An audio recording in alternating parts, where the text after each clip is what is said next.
And welcome back, ladies and gents. We have another, again, as I would always hype it up to be, an amazing, excellent episode ready for you little listeners out there in the airwaves.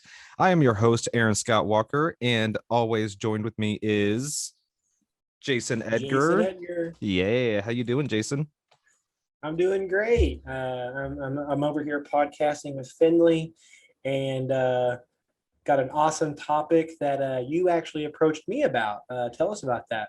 Yeah, so you are unaware because as your listeners would already know that you are not on the books of face, but yeah, my birthday Right. actually just my birthday actually just passed this past Thursday, and I turned 30, the big 30.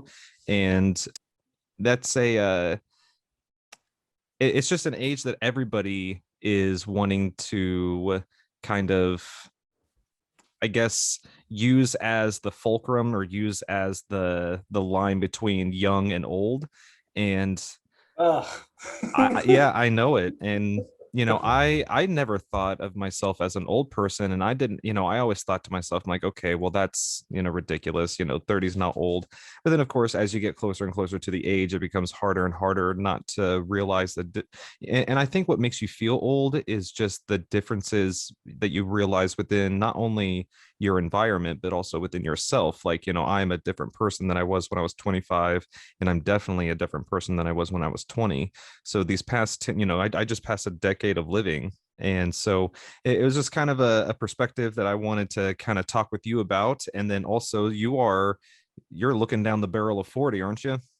Yeah, it's funny because my 10-year reunion was right around the time I met you. You left high school about 10 years ago, I remember, because you Hmm. were on the NWAC debate team Yeah, with me. That was a good team we had, by the way. I agree. But anyways, it's crazy that you hear you say that like 30 is old because that was for me, that was 10 years ago. And so I'll be looking at 40 next time around, and that's like considered over the hill, Hmm. like especially with men being like dead by the time they're 76. Now I got a couple of things going for me. One, just modern medicine is extending our life expectancy, but two, I am literally trying my hardest to suck the life force out of my two children because even though I'm rounding that corner, I still have two kids under three. Yeah. So that's not going away. And they make the days a little longer. So I guess I got that going for me. But I wrote down here advice for someone turning 30, and it's the same advice that I would give myself turning 40 is to make better decisions. Hmm. Not Aaron specifically. I don't know all decisions you've made, but Well, let's list them. what better advice could there be? In fact, I heard like a little anecdote that says Warren Buffett makes like one decision a year, and he's like the richest man, on the planet. So I guess Right. it's like if you make one decision a year you and that you're correct on that decision, I guess you're batting 1,000. So there must be something about decision making, and you should always get better at it. And what better time to think about making better decisions in the age of 30? Like you stopped smoking, correct, because of your cancer? Yeah.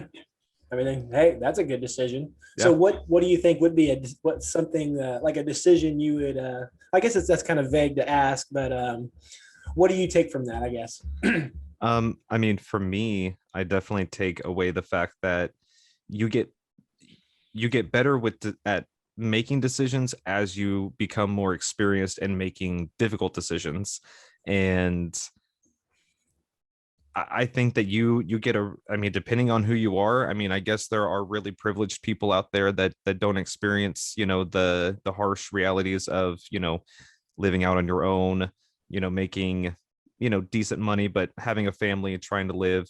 And when you do that when you're really young, you don't have a whole lot of experience to base your decisions off of. You got to, you get into arguments with your significant other. Well, for the last 10 years, for almost in the last 7 years, I've had arguments with my wife, and I would say that I'm much better at making decisions, that resolve those arguments better than I did whenever we first met. And so, I mean, that definitely is probably the best advice that you could give an individual. And I would just add to that some reassurance that if you're younger than 30, if you're, let's say, 21 or 18, whatever, excuse me, uh you will get better at making decisions as you get older. I think that as soon, even as somebody who, more recently got out of high school, I don't know if it's changed or not, but, there's definitely a lot of pressure for you as an individual to be ready to make life altering decisions whenever you just graduated high school. And you don't even really know what it's like to live outside of your home, and then you're thrusted, if you go into college, you're thrusted into that life, and then you gotta make good decisions while you're unsupervised as a young adult that now has some access to money, free time, free will. And then it just kind of goes from there, and you definitely learn a lot from it. So I definitely agree 100% that make good decisions. But here's the question though: what determines a good decision? Like, it's because hindsight is only in 2020. Like, like that's the only time that we Um, see hindsight. I think one thing I would say is, and you tell me in your 20s, do you think you're going to party more? I remember having a really good time whenever I would have a few drinks and maybe more. But all that stuff happened in my 20s. In my 30s, I think I drank a lot less, actually, a lot less. And at the tail end of everything, you didn't have kids. And I guess I wasn't, I mean, I have a note here is that I don't party as often, and I guess by definition, by when I say party, I mean you go out, drinks are involved, loud Right. music, dark. um, that's hard to do with kids, and so when finally the it's the perfect storm of Jess is happy to take the kids for the night. I got a friend or two that are available. We have something to do. It's like, all right, this is the night, Yeah. as opposed to when I was 18 or 19, it was 5 nights a week. It was any night we worked, because it was like, after I stopped serving tables, let's go to the restaurant next door, half price appetizers and Miller High Life, $1 a glass. But now, if I were to do that same thing, I couldn't even parent in the morning No, not even close. Like, because of the appetizers. yeah, the appetizers would they would weigh you down. You'd wake up, all that greasy food. It just makes you sluggish. Now, I partied really hard, like, before God, my parents are gonna hear this, but um so before I even turned 20 or 21, I guess I should say, around 1920, I had a really long beard. So I didn't get carded a lot at restaurants. I think I got carded once. Um, so I started drinking really early, and then I moved in with this gentleman named Troy, and we had house parties at least once a week, upwards of 30 plus people. I mean, because we were renting a house. Like, it was a big Wow. ass, like, built in the 70s. The garage got converted into like its own room. So, like, we would just have these massive, like, house parties, and I would just drink so much. And I guess I got lucky that I woke up at a young age with a huge ass headache and thought to myself, like, I don't want to do this anymore. Like, Agreed. I don't want to wake up and, like, just not feel good, like, knowing that I have to go to work at 6 o'clock in the morning, and I was up till 2 a.m. drinking. And so I would say I was part of the lucky group of individuals that recognized early on that drinking, while it is fun, it does not, the partying doesn't last long enough, and it always is, there's always a harsher return than you get out of it whenever, because then you make bad decisions, goes against rule number one that we just talked about. It was my um example. yeah. So, I don't know, I just think that I'm also pretty glad that I don't drink I don't ever drink anymore. Like, I think, like, when I got to like 22, I'm just like, I'm done. And then I would drink at parties, like, every now and then, like, socially. But I mean, we have like some White Claw in the fridge that's been there for a few months now, and Yeah. I mean, I have You buy a 6 pack and zero. it just stays in there. Exactly, just once Isn't a that year. because and yet the days continue to go. It's like you'd rather stay in and watch some TV, or well, I got kids every night, so I got to put the kids to bed. Right. But let me tell you one thing that made me really feel like I was getting older. When I was like, I always loved going to Six Flags when I was a kid, St. Louis, the St. Louis Mm-hmm. Six Flags. And when I got into high school, physics day at Six Flags. And then you do that in your early 20s and stuff. And then when I was dating Shira, you remember, we went to Six Flags in Dallas. And we went to In-N-Out Burger before we went to Six Flags. And I was like early 30s. And it may have been hot and it may have been the hamburgers, but I remember it was like, oh, let's go ride roller coasters. And I'm like in my 30s, I'm no longer 17. And it was Yeah. like, oh my God, that was my body was not ready for that. And again, it was a hot day in Dallas, and we had timed it where it was like hamburgers, 45 minutes later, we're on a freaking roller coaster. But I Yeah. remember thinking to myself, I have aged.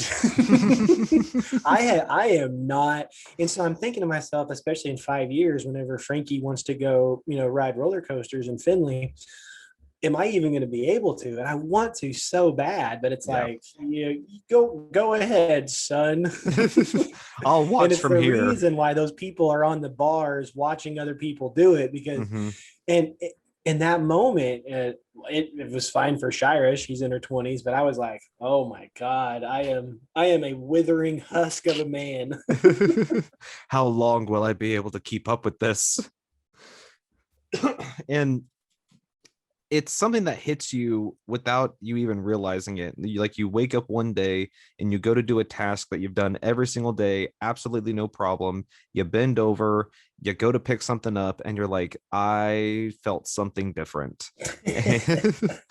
And your back is out for an entire week. There's nothing you can do that make it feel better. You have to buy icy hot patches.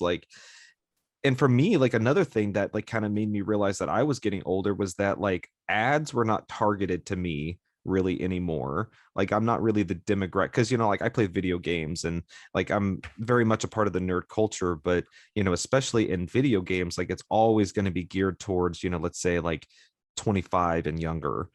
So as I started getting closer to 30, I started realizing that most of the ads that I was seeing like on Hulu and on Twitch and stuff like that were not directed to me at all. And like we have a couple of teenagers at the job where I currently work, and like they're talking about like apps and like services and stuff that I have absolutely zero I have no clue what they're talking about. And so I'm starting to realize that I'm getting out of the loop. And I think that that's just kind of like another sign. Like once you start realizing that there's things that exist that you have no idea what they are, but everyone else seems to use them, like that's when you're getting older. I got an example. Let's hear it. So Joe Biden this week met with Olivia Rodrigo, and I was like, who?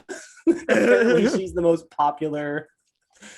Like, I know who Cardi B is Yeah. in Migos, so I don't know how Olivia Rodrigo snuck under my radar, but apparently she's like a top 5 artist. And yeah, exactly what you're saying. And also, Aaron, do you still like music that you liked whenever you were 18, 19, 20, 21? Oh yeah, I do. I mean, Nelly, Eminem for me. for sure. And those probably sound old to you. Those are 10 years older than what you probably like. But now, and I think I've read this article somewhere where it's like that age, that popular music you're talking about at the time where you're the popular age, you're always going to like that music. It's like an infusion in Mm-hmm. your brain. And also, it's what's really weird about getting older is I can't memorize songs as well as I used to. Like you put one of those, like I said, Nelly or Eminem songs on, I'm like rapping every word, Yeah. even though I haven't listened to it for 4.5 years. But if I listen to like a country song nowadays, like 10 or 11 times, like I know some of it, Yeah. for example. Let me ask you a question, Aaron. Yeah. What was your purpose over the past 10 years? And what do you think it's going to be in the next 10 years? And I'll tell you what mine was, because let's see, if I'm 30 and 40, it was still debate for me. Like that's what I woke up. I wanted to make sure I had a good debate program. And it was like that also from 20 to 30. So I kind of put off having kids, but uh, going from 40 to 50, oh my God. It's gonna have to be the kids. Like I am gone away from the world, and I've also been on that mountaintop, so to speak. Chris and Mike were like they were quarterfinalists at NPDA, and it's like, what more do I have to prove? Like, there's always going to be teams that have bigger, better recruitment, bigger and better funding, and the coach doesn't have any kids. And so in order for me to be like competitive, I'm going to have to go to 12 tournaments a year. Jess is going to have to be okay with that. And you see, and I don't want to miss like anything that Frankie does. So I'm kind of looking at it like, I'm not going to be doing like focusing on like the co-curricular job anymore and focusing more on kids, but I'm still a debate coach. I still got this budget. So what am I going to do? Hey, let's go to International Forensics Association, go to like a practice tournament, and then just go to like a really awesome tournament. Like they have tournaments in Colorado and Canada, and every 10 years they have a tournament in Paris, France. So it's like we'll go to two tournaments. We'll go to a tournament that's 10 miles down the road, and then we'll go to Paris, France, and just blow all the budget. And meanwhile, I can be a good dad. Yeah, I mean, but and it's interesting because you put you and another debate coach in the same room, and they hear that plan, they're like, oh my god, like how could you only go to two tournaments in 1 year? Oh, exactly. Yeah. like Watkins. yeah, oh my god, Watkins would probably have a brain aneurysm if he looked at his schedule and they said, we only have the budget for two tournaments, so we're going to let you host a tournament and then you get to go to like the big one at the end of the year. Yeah, he would have a conniption.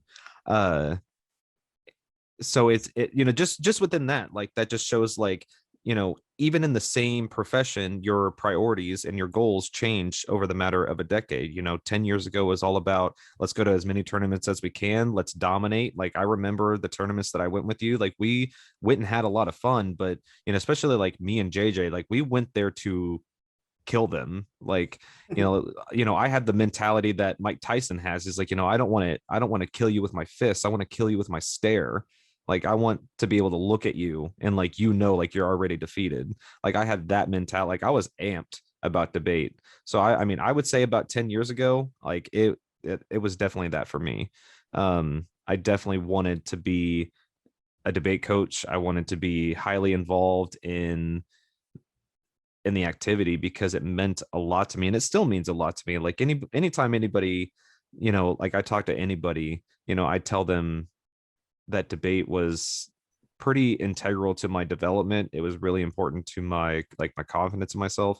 Like you learn a lot just by being able to speak 8 minutes in front of somebody about a small section of a topic. Like that, just doing that over and over again really does help you. So I'd say, from 19 turning into 20, it was definitely about getting drunk. Like, let's go have fun. I was trying really, really hard to have a really good time, and definitely thinking that I'm invincible. I'll never die. So it was definitely about like as much fun as I possibly could. But I would say like once I hit like 23, 24, it became more about like just wanting to, like, even at a young age, like I really wanted to be a dad. I really wanted to have a family. Because my dad was such a good dad. So I just kind of always wanted to jump into that role as quickly as possible. Which is chaotic and stupid to a lot of people. But to me, it was the only thing that I ever really wanted, was to have a family and to be a good dad. So I think that, and what's interesting now is that, for the next 10 years, I'm going to school for music production. So within the next 10 years, I hope to have that degree and have some establishment in the field. I definitely have really high hopes and high plans for what I do with this degree. I want to do a hell of a lot more podcasting. Like this is probably the funnest thing that I do outside of, the things I do with my family.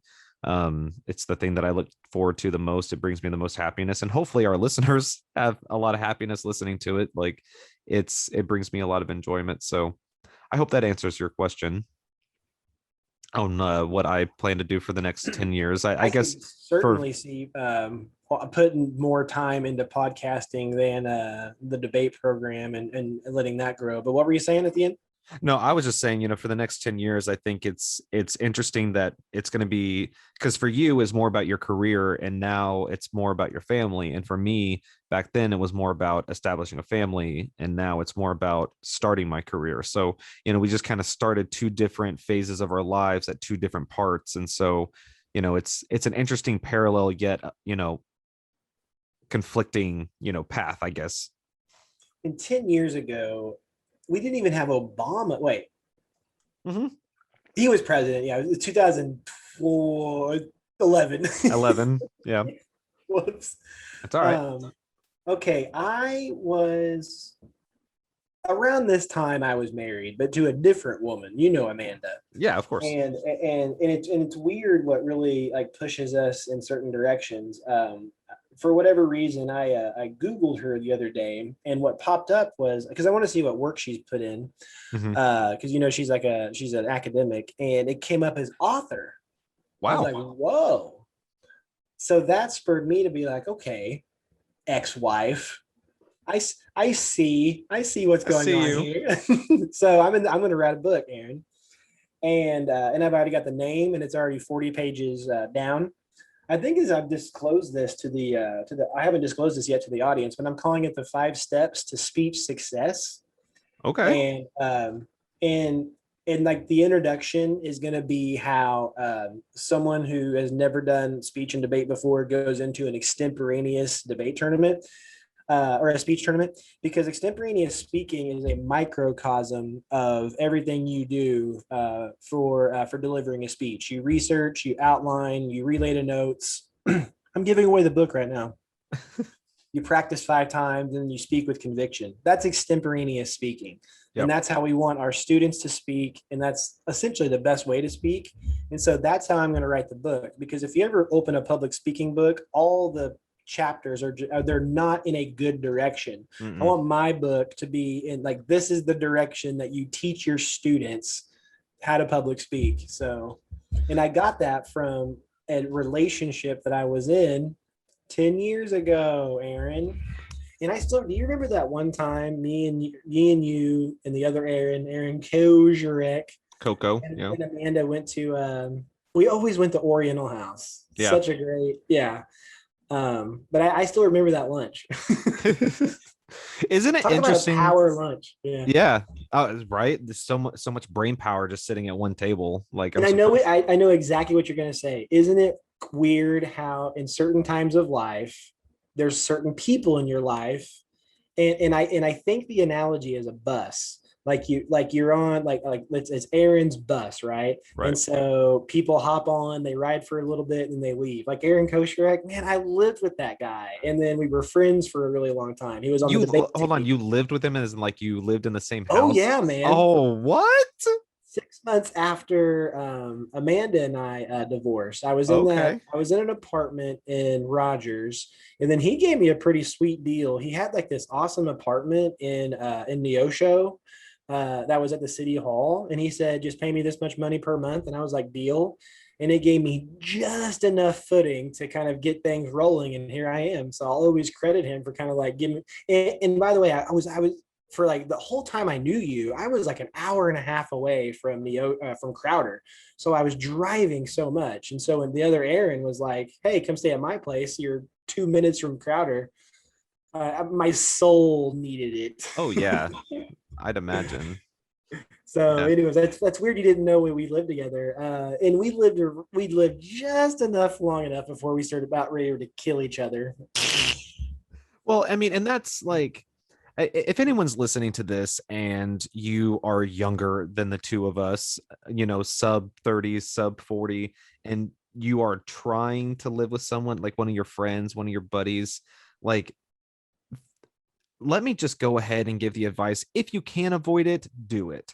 And it's not because like it'll never work out. It's just because like you're saying, like after a very short amount of time, like you start realizing that living with someone is very different than just being friends with them. Like spending 8+ hours out of the day every single day with an individual, learning their living habits, realizing that some aspects of their lives are not compatible with yours. um Well, I would amend and say, I would say try not to live with your friends. Like yes. you may need a roommate, and that's fine. But my best friend, like my debate partner in high school, like we had to sit, we lived together in college, and within a year, Yeah. no more friendship, and we were best friends. Yeah. I mean, being in a roommate situation can ruin like the closest of relationships. Like it's not just like all out 100% party all the time. We're always going to get along. So, but at the same time, like you were saying, like even though like you were at the cusp of killing each other, like you still credit him to kind of extending an olive branch at a really important time in your life, a huge kind of life shifting, because at that moment, you can agree with this or you can kind of give your insight to it. But I would imagine at that time, like you're kind of reevaluating yourself as well, like trying to figure out what you want in your life again, because you're kind of starting all over, like once you divorce Amanda, right? Mm-hmm. Oh, for sure. Yeah. Um, but at the same time, it was super fun. I wonder if you know where it's at. It's on the city. It's near City Hall, and it's like Hmm. the second floor up from the O show. Oh But yeah, I knew the apartment where he lived. I'd been there a couple times.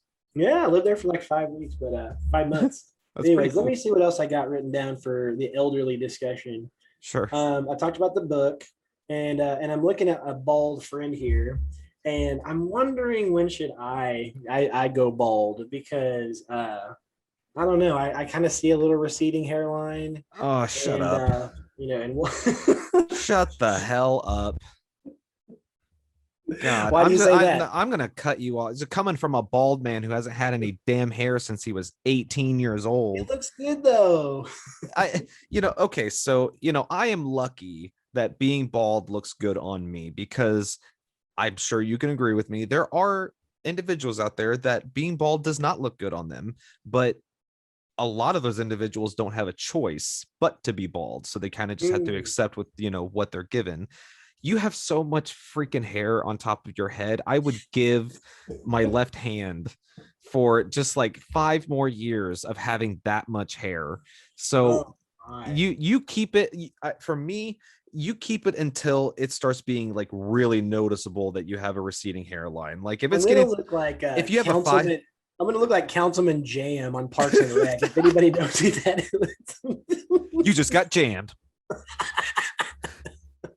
I love Councilman Jam. Yeah. He's like definitely my probably my second or third like favorite side character, like because outside of the like the main hut, like the Parks and Rec people, like they have like so many like supporting characters that just are throughout the series. That's definitely one of them. um That show is so funny. We bring it up all the time on overnighters. yeah. Uh, what else? Everything is gonna be all right. And I remember 10 years ago, there were like I was also dating Rose. We broke up. I really liked her. Me and Amanda went through a divorce. Lost my cats in that divorce. Mm. I just remember thinking, are people every day just going to talk about this on Facebook? Are people just going to wake up every day and just think about Jason's terrible life? And it's like, no way. No. In fact, I meet people and they're like, oh, I forgot you were married. And that relationship has come up a lot in this podcast, but it's because we're looking back on 10 years. And that's certainly where I was 10 years ago. That's Yeah. post divorce and just kind of like, and back then we didn't know how much of our lives we were putting on Facebook and stuff, but I was definitely on there then. And oh man, I felt like it was a little bit of a meltdown. Not so much that I was complaining about the divorce, but I think I talked about every date I went on. And yeah, it's just, it's looking back, it's like embarrassing. And if I could go back and just say like, hey man, relax.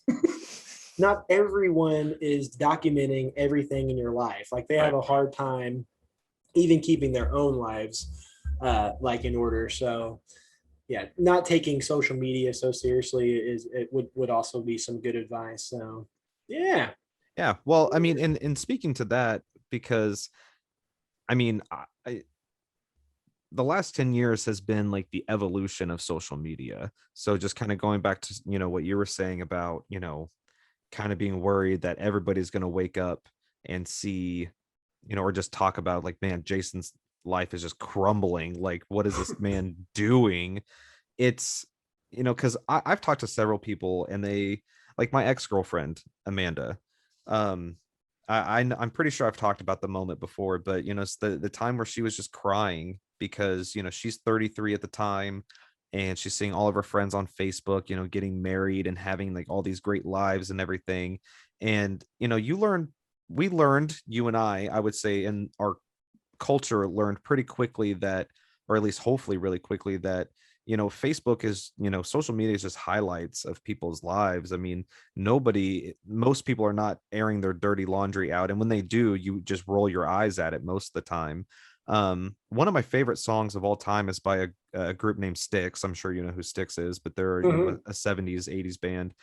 They have a song called Grand Illusion, and it's off their album Grand Illusion. And the whole thing is just talking about like there's a line in it that says like, um so if you're feeling that your life is complete confusion because your neighbors got it made, just remember that it's a grand illusion. Deep inside, we're all the same. Like, just kind of realizing that everyone in this world, has it pretty much the same. Just because they're rich doesn't mean that they're happy. How many, famous celebrities can we count that have committed suicide? Money is never the answer. So, you know, a lot of this is just an illusion. And one thing that I've learned over the past 10 years is that, success is not defined by a consensus of individuals. It's defined by yourself. As long as you consider yourself a winning individual, as long as you are succeeding in what you want to accomplish, and you're handling all your responsibilities, I would say that makes you a successful individual. Like, just because you don't want to go out and go to college and become a lawyer, you don't want that level of success. Maybe you just want to make enough money to where you can take care of the bills, pay all the extra stuff that you want to do, and just have enough time to spend time with family. Like, just because you rent your apartment and don't own a home, that doesn't make you a non-successful individual. That's kind of another thing that I learned within the last 10 years, is that we get harped on when we're children. You got to grow up and you got to own your home, you got to own your car, you got to own, like, to own all your own property is the American dream. But honestly, man, I don't know if I ever want to own a home. Just because, like, if something, okay, let's say I get a $200,000 home. Okay, 1 month later the roof caves in. Well, now I got to pay for that. That's thousands of dollars out of my pocket. And then 6 months later the water heater goes out, then I got to pay for that. You got Jeez, what house did you move into? You need to get that. it's a fixer upper, okay? It's for 200 grand. But all I'm saying is that, I see all what the, you mean. yeah, plus you got homeowners association fees, and you got homeowners insurance, and all Oh, this poor extra guy. bull crap that you got to pay for. Like, I would rather rent, and then Mhm. if something happens, then okay, well, all I got to do is call a landlord and he'll be out to fix it. But also, I think more importantly for me, I signed a 30-year mortgage, and 5 years in, after I get my degree, I get a call from somebody, in Colorado, who says, "Hey, we would really love for you to come work for us." And it's like, well, I can't, because I can't get out of my home. Like, I own this home, and I owe too Oh, much on it. yes, So I'm absolutely. I'm kind of locked into where I'm at. So as much as I would love this better job with better pay and would literally answer all of my prayers and be the culmination of all the hard work I put in, sorry, I have to stay here. So Yeah, I don't know if I'd ever own a home. yeah. Buying and selling houses is terrible. I remembered a joke that Louis C.K. You had talked about earlier, getting older and having things wrong with you, and you said something about how, oh, that wasn't supposed to feel like that. Yeah. He has this joke where his like ankle hurts, and he goes to the doctor. And the doctor says, you have to do these exercises. And it's like a 15-minute regimen of exercises. And Louis C.K. goes, okay, and then it'll go away after a few weeks. And the doctor goes, no, you just do that now. That's just what you do. Like, you're gonna always have this problem. And that uh, sucks, man. Like, just knowing, like for me, like, my eyesight's going bad. Like, it's like when I'm driving, if there's like, a green, light, like the green neon and blue neon are like too much for my light. I can't really comprehend if it's in writing or if there's writing near it. I can't read it. Oh And my. so like my night vision is getting worse, and that comes from years of looking at screens up close and Yep. just being in front of bright screens all the time. I now have to adjust to that. I Knowing bet that I'm there's gonna going to be a lot of interpersonal issues in the next year or two because people they think they're making eye contact with people in their screen, but they're not. They're making eye contact with a computer screen. And so when we actually start seeing people's faces, it's going to freak people out. You talked about going to college earlier and how it's like the American dream, or like go to college as soon as you graduate from high school. uh, Even then, there's like a downside to college because college is like so expensive and it's only going to get more expensive. Mhm. But over the past 10 years, and what we were saying earlier, um, getting some Buddhist advice out of all this, letting it go, right? Especially like any sort of bad experience, just let it go. I had some terrible experiences over the past 10 years at Missouri Western and San Diego State, and just I getting tenure. I always think about like writing emails to the people that kind of like put me in positions that like I not necessarily got fired, but my contracts weren't renewed. Mhm. Um, because if well, this is the one time I complain about cancel culture, but you just gotta let it go because things are much better. And we've talked about before where if like things were different, probably wouldn't have the kids now. Right. Um, and also just taking the good with the bad. There's also been some really awesome times over the past 10 years, getting that job at San Diego State. And I remember just thinking coming home when I got the job offer, just like I was thinking like, wow, that's advantageous and that's advantageous. And oh my God, that's awesome. It was just a fountain of awesome benefits being the San Diego State debate coach. Uh, so serenity, there's going to be over the next 10 years, there's going to be good times and there's going to be bad times. A mountain of positive benefits at San Diego State, but 8 years before I was like drowning in sorrow because of my first divorce. And it's like, and everything in between. Yeah. Well, I mean, you and I are big Kevin Smith fans, so if you're a listener of this podcast, you know that we talk about him a lot. And if you listen to my other podcasts, I talk about him even more. But in his audiobook, he has like a really good piece of advice, which is expect moments of discouragement, just don't wallow in them. And I think that that's like one of the best pieces of advice that I've ever heard, which is if you expect that there are going to be moments that are going to be discouraging, they don't impact you quite as much. And whenever you understand that, like, all things do come to an end, like the pain is either going to kill you literally or it won't. But most of the time, it won't. Most of the time, you will wake up to see the sunrise the next day. And a lot of things that you think that are the worst things to ever happen to you never define your life.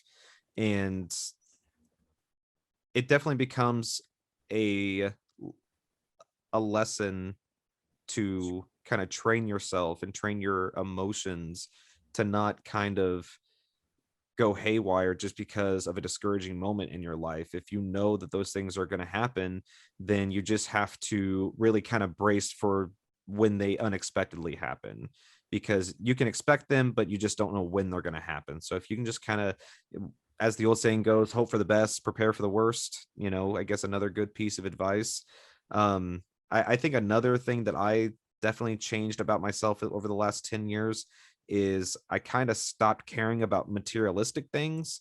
Like I tried really hard whenever I would say between 19 and 25.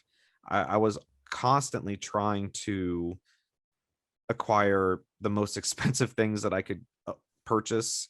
I always wanted the newest console, and if I didn't have it, I'd be depressed. If I didn't have a big TV, or if I, because I'd see all my other friends, and they're all off playing on Xbox Live, and I didn't have an Xbox yet. So, I was constantly just trying to have all of the things that we're told are going to make us happy. If you buy all of these things and you have them in your life, they're going to make your life so much easier. You're going to be so much happier with them. And I just never was. Like, I was still depressed. Like, I have depression, I have anxiety, I have diagnosed bipolar, and none of those things really helped me get past all of that. Having this, like this, as face to face as we can get, communication, and being able to kind of put myself out there and talk about what's on my mind, like that's been much more helpful to my mental health than anything. So I would say, don't chase materialistic things. Like, get what you can and be happy with it. But, think about how many pairs of shoes you bought in the last 10 years. Do you still have all of those shoes? Like, think about how many things you bought over $100 in the past 10 years. How many of those things do you still actually have or actually use on a regular basis? Like, your needs and the things that you think that you want, or the things that you think you're going to need, I mean, they change on a daily basis, let alone a monthly or yearly basis. So I guess get comfortable with things consistently changing, because it's always going to happen. Let me Grace, ask, go ahead. no, you go ahead, brother. I was going to kind of quickly change the subject because, still on the same thing, but one kind of line that out of the Breakfast Club that kind of always stuck with me is, whenever they're sitting around in the circle and Andrew says, "My God, are we going to turn out like our parents?" And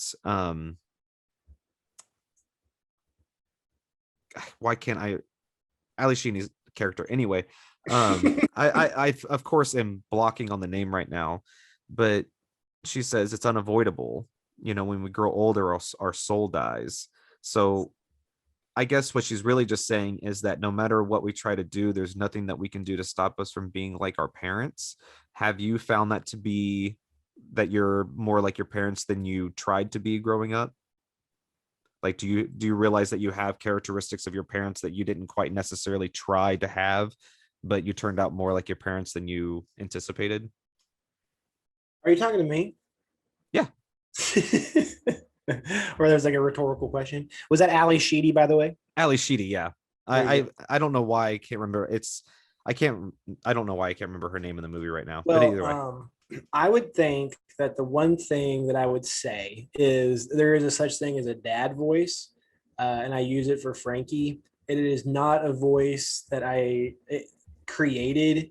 It just it's like this harsh but I love you tone for him to make sure that he doesn't accidentally kill himself running Right. into traffic.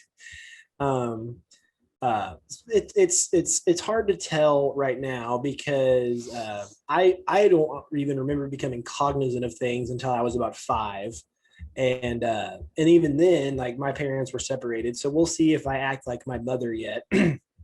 But I don't think I will. I think I don't. I think I'll give him. I think I'll spoil him whenever he's not thinking about it. Like now's the time you get the treat, not like whenever you ask for it. I can totally see myself doing that, where it's like it's time now for a scoop of ice cream, not just whenever you ask for it, like Right. 7:30 a.m. But also, as a kid, yeah, you want ice cream at 7:30. But think about it right now, Aaron, as an adult, like you can't have ice cream in the morning. Like you gotta have bacon and eggs. See, that's like another thing that like doesn't hold up as you're younger and get older. Like, I used to be able to eat up and eat like, cold chicken from KFC from the fridge. Like it's nothing. Like I just needed to eat some garbage so I can get the day started. But it's like now if I don't have like an actual reasonable breakfast or access to a reasonable breakfast, I just don't eat it. Like I'm not going to, I can't keep up with the trash that I used to eat 10 years ago. It doesn't sound appealing. And as a kid, like you were saying, you think like, oh, whenever I get older, I'm going to be able to eat ice cream and cookies whenever I want to. I'm going to wake up and eat it for breakfast. No, you're not like that. It's not going to sound good. You're not going to want a big pint of frozen chocolate first thing whenever you wake up. You're going to either want to get a croissant sandwich from the nearest convenience store, or hope to God that there's, some donuts at the office because you're in too much of a hurry because you overslept for your 9 to 5er. That's what your life is going to be, kid. You'll make better decisions about your food. Well, hey, before I go, you want to hear about this shark article? Yeah, let's do it. Sharticle, so to speak. Sharticle. It sounds like a story about sharding. Yeah. Okay, this is going to be kind of like overnighters weird science. Okay, according to Hannah Sparks from the New York Post, Shark advocates call for rebranding violent attacks as interactions. Who's attacking whom here? Marine experts and advocates in Australia are urging the public to refrain from using the word attack in reference to sharks, declaring that the majestic predatory fish has been unfairly stigmatized as a deliberate killer. Instead, officials have suggested that violent run-ins with sharks be dubbed with more neutral words, such as interactions. Other terms suggested swapping the words with the terms negative encounter, incident, or simply bites. Oh my Shark attack God. is a lie, said University of Sydney language researcher Christopher Pepin, who argued that a majority of what people call attacks are merely nips and minor injuries from smaller sharks. So that's it. Okay, well, here, oh my God. So I think the one thing that you and I can agree on is that even though like we lean more left than we do right, and that we typically Mhm. tend to agree with more democratic and liberal policies than we do conservative policies, the one thing that I will agree is that there has got to be a freaking line, and I'm trying so hard not to swear right now. There has got to be a freaking line between reasonable and outrageous. These sharks don't speak English. They don't care they don't know what we're calling them. Like, what? I don't understand. Okay, first and foremost, even if it is just a bite, he's trying to figure out if you're food. So he's either getting ready to attack or he is attacking you, or she. I mean, I guess I shouldn't assume the shark's gender, but come on. Like, come on. Like, what? For me, there's two questions. First off, what is the status quo hurting? Like, if you're going to enact a policy, you have to show how the state, if we're talking debate wise, you have to prove how the status quo is producing some sort of harmful effect that needs to be changed. And secondly, how do you regulate that? Like, how do you do you pass legislation that bans, combining the word shark and attack within like a 10 word sentence? Like how do you uphold that? And like, I understand, like, for me, and I'm sure you're the exact same way, I tried my best to call people by the proper pronouns. Like, I respect the LGBTQ plus community, what you identify as. I try my best to be an open-minded individual that, it doesn't hurt me to call a person something else that they want to be called, but there's a reason behind me doing that. If they identify as a man and they were born female, I don't want to hurt their feelings because they're people who have feelings. These sharks may have feelings, but they don't possess the skills to interpret the words of which we say. And it's not like Bruce the shark is pulling up CNN, every night going, God, I didn't attack him. It was a bite. Like, it's not like these. Oh my God. Like, when does it end? When does it stop? Boy, When does it end? you went down a rabbit hole, Aaron. My Well, I mean, word. I can see why Bill Burr like goes on freaking 50-minute tangents whenever something happens, because you hear this crap and it's just like, why why have it even part of a conversation? Who is getting butt hurt over saying attack over encounter? Well, because I'm sorry, even if you are, I don't even know, a sharkologist, I don't know what they're called, but if you're in the water and a shark is nibbling at you, your fight or flight is going to tell you you're being attacked. You need to get the hell out of here. Like, I'm sorry, like, you put yourself in that situation and it's not a nibble anymore. It's not an interaction. You're being freaking attacked. Yeah. The genie's out of the bottle. And I always thought that was weird. They're like, oh, the movie Jaws, it made people scared of sharks. You should be scared of sharks. They don't make movies about cuddly teddy bears. Well, it's also like, I So think it was Bill Burr. I think it was him who was saying, like, somebody was telling him, like, actually 80% of all shark attacks happen near the shore. He's like, yeah, that makes sense. That's where all the people are.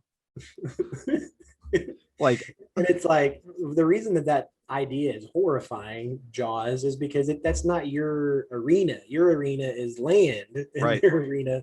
And so sure, what you were talking about, who cares that we are calling them that? Yeah. And I'm assuming that the shark And what's funny, I found this on Twitter, and so when you look at the comment section, it'll say like who was actually writing this article, and it was like a shark. Their fins. But also apply this to other animals, like a lion. If you get attacked by a lion, were you just interacting with the lion? Well, Like, and yeah, there's also, I can't remember the guy's name, but there's another stand-up comedian that he was making some joke about animals, and then this, PETA card carrying holder was in the audience and, started balking about, animal cruelty and everything. He's like, "Oh, you like animals? Which animals do you like?"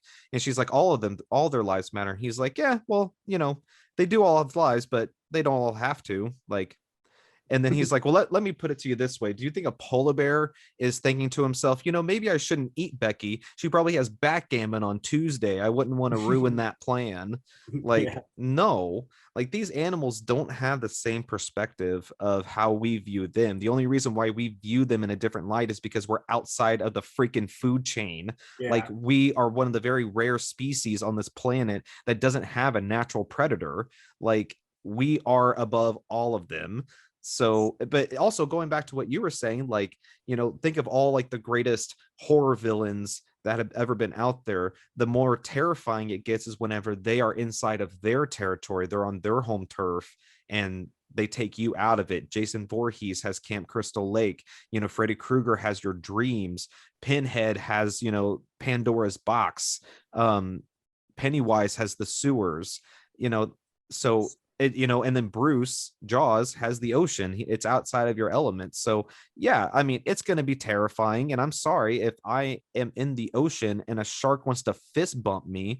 I'm still going to say he attacked me, and I don't care if it hurts your feelings. Yeah, you have backgammon on Tuesday, and then a shark eats your leg and then poops it out 2 hours later. You're just protein for another 4 hours for the shark. So, Exactly, I'm just baby food for him. hey, speaking of which, when I leave here, go ahead and plug everything. But also, we have a YouTube channel now. Yes, we do.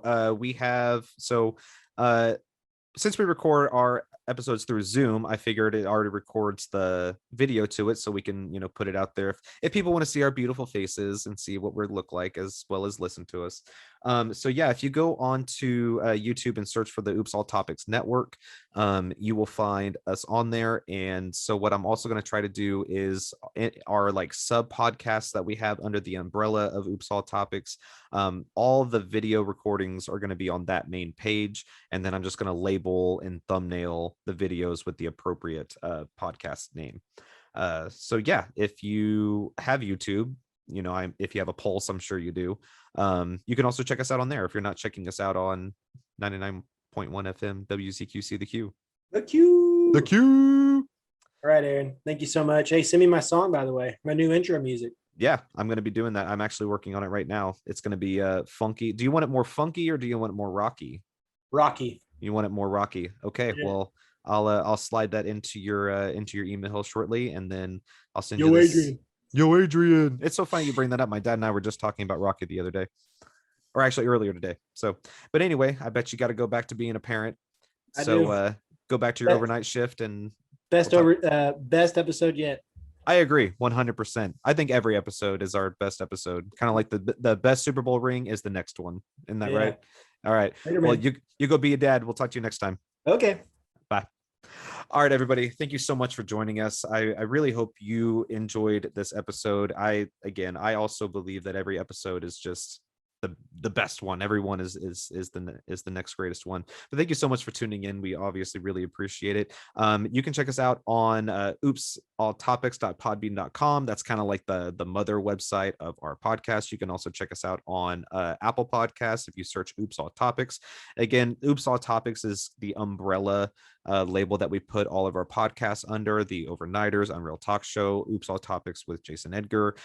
You can listen to us on 99.1 FM WZQC the Q on Thursdays, I believe, starting at 1 o'clock. And also you can listen to the Overnighters on Fridays and Saturday nights starting at 10 p.m. Central Standard Time. That's awesome. I'm really excited about that because we're the Overnighters, so you should be able to hear us on your overnight shift as well, whether it be over the radio waves or over your podcast. Well, guys, thank you again so much for being here with me. I had a lot of fun it's been really exciting turning 30. I'm really excited for the next 10 years.